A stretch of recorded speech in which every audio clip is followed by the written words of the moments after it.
For many women and their families, Mother's Day weekend is a wonderful time. Yet at the same time, for other women, it's a very painful, difficult day, especially for the person who longs to be able to give birth to a child but finds that they're infertile. Or for the person who's given birth to children, yet their relationship with their child or their children is broken. I imagine this year, many more women will experience pain or sadness on this day caused by the separation from those we love due to the physical distancing orders connected with the coronavirus pandemic. Such a time of separation can feel like an emotional wilderness. You feel isolated, all alone. But as we continue our look at God's work in our wildernesses, I find particular encouragement on this Mother's Day in the story of a woman named Hannah, recorded for us in the Old Testament book of 1 Samuel, chapter 1 and chapter 2. You see, Hannah was a godly woman who faced a wilderness of personal misery as well as mistreatment and misjudgment by others. Yet she cried out to God in her anguish. And as she did so, she discovered that God heard and answered her. Hannah faced a wilderness of emotional misery. Though she longed to give birth to a child, she was unable to bear one. Not only was this personally disappointing, in her day, in a time when children were really important to the financial well-being of the family, to be barren, to be unable to have a child resulted in social stigma, which only added to her misery.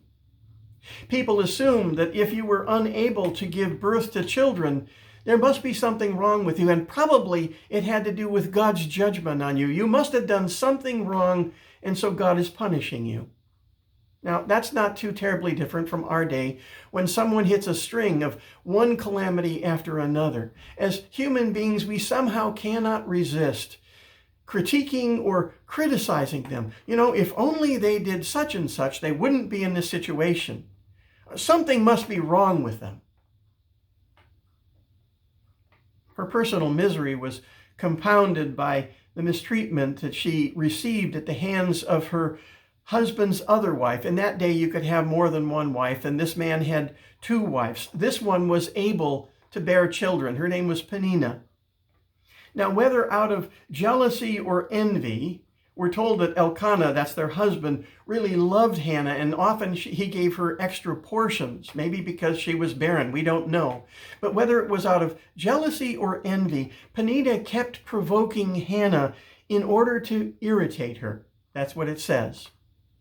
And she did this especially at the most important times of the year when the family went to worship God in Shiloh. In fact, so intent was Peninnah on rubbing Hannah's nose in her worthlessness as a woman and as a wife that it drove, and she did this year after year, it drove Hannah to tears and caused her to withdraw and not eat at all, even in those special times. Now, can you imagine not only on Mother's Day, but every holiday being ruined by someone just seeking to ride you? Even the love, attention, extra portions, and kind words of her husband could not console Hannah. Such an emotional wilderness could easily lead a person to become bitter or to blame God. Or if you don't feel comfortable blaming God, you could go the other direction and fake it until you make it, as some people urge people to do today.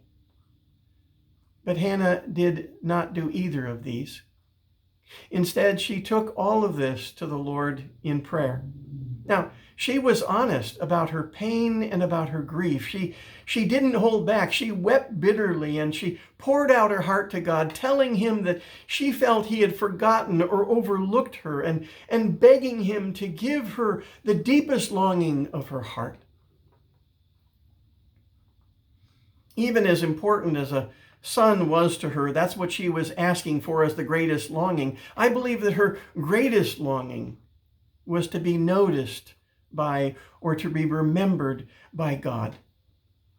In fact, if he remembered her and gave her a son, she said she would dedicate that son to him. She would even be willing to give him back to the God to serve him there in that house of worship. Have you ever been so desperate that you wanted something that you were willing to make a deal with God? Now, God doesn't make deals, but sometimes we try to talk him into a deal. But even in her misery, pouring out her heart to God, Hannah was misjudged by Eli, the high priest. You see, in that day, people prayed out loud. We often pray silently. It's a personal thing. It's a private thing. But everybody prayed out loud then. And we're told that though Hannah was weeping bitterly and crying out to God, it appears that she was doing so silently with only her lips moving. So Eli, the high priest, assumes, or maybe presumes, that she's drunk and put out with her. He tersely tells her to clean up her act and lose the bottle. I'm very aware as a pastor that sometimes we cause pain for people. More than one person has shared with me about some pastor or priest or religious leader who has misunderstood or misjudged them, who's hurt them by a careless word or critical comment or action, all too easily dismissing them. And I'm sure that I've done the same. But Hannah, again, did not give in to bitterness. She expressed her pain and her grief and explained that she was fervently praying, pouring out her heart to God. She wasn't drunk.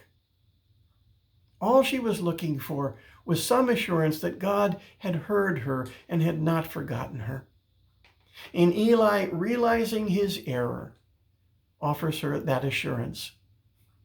The fact is, in all of this, God saw and heard her just as he sees and hears us in our own emotional wildernesses.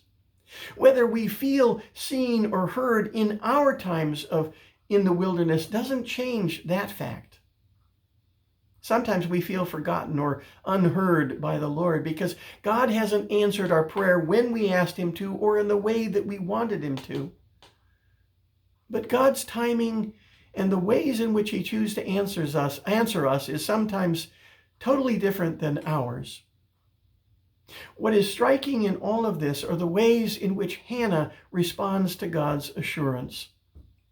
Though she'd not yet received an answer to her prayer, just knowing that she had been heard by God changed her whole perspective of her whole situation.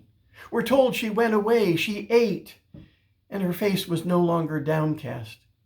She was able to get a good night's sleep, to get up in the morning, to worship God, and to go home confident that God had heard her and would answer her. And we're also told that she was finally able to actually receive her husband's love.